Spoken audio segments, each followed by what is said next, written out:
Senator Risinger from 37th District, located in Peoria and in 7 counties, Knox, Bureau, Woodford, Stark, Marshall, and Henry. Okay, Senator, just a little while ago we heard the governor's budget address.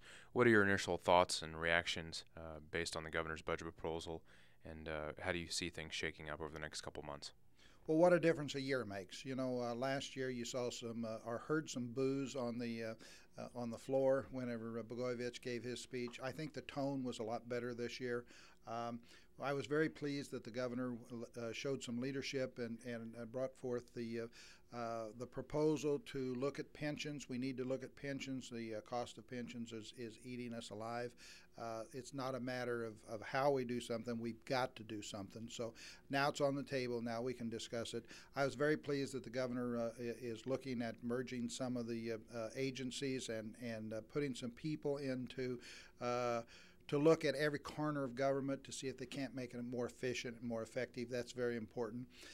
Where the governor and I depart, though, is with a tax increase. I think it's the wrong time to be asking for a tax increase whenever we have a recession going on. We have businesses laying off people. Caterpillar just announced that in East Peoria there's about 9,000 employees going to be laid off there. So it's not a good time to be doing the loophole cuts, he calls it, and to raise taxes on those businesses. That's not the kind of environment that creates jobs to keep people working. So we got a lot of work to do in that arena. The governor challenged us to come up with, if we don't agree with the tax increase, to come up with how we would balance the budget. I think that's a little disingenuous. The majority party, the Democrats, for the last 6 years have increased programs and increased spending without coming up with revenue to support that. They've hidden the cost by not paying the bills, and now they're asking us to support a tax increase to pay for that. I think the first thing that we need to do is sit down and take a look at all of those increases that have taken place over the last 6 years and see if we really want those to pay for those. And then we can look at Medicaid and managed care. There's probably more than $1 billion worth of savings in that arena. So there's a lot of work yet to be done on this budget. The governor is proposing to put $2 billion out of the stimulus funds from the feds into education. That's not a good plan either, because in 2 years that money's gone, and now we got a $2 billion hole to fill.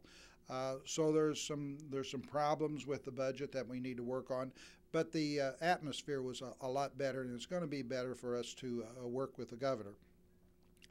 I'm very interested in the capital program, and the governor had put together a plan for the capital program. I'm not really excited about how he's going to pay for it.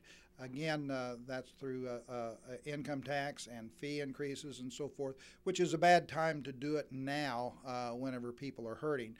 We had put together a proposal to put a new casino in Chicago and increase gaming.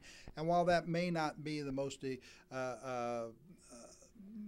the best way to always come up with money, it's one that doesn't hurt people unless they decide they want to gamble. People that have discretionary funds can gamble. People from out of state visiting the state of Illinois can gamble, and that will allow us to capitalize on those funds to get the work done and put people back to work in the state of Illinois.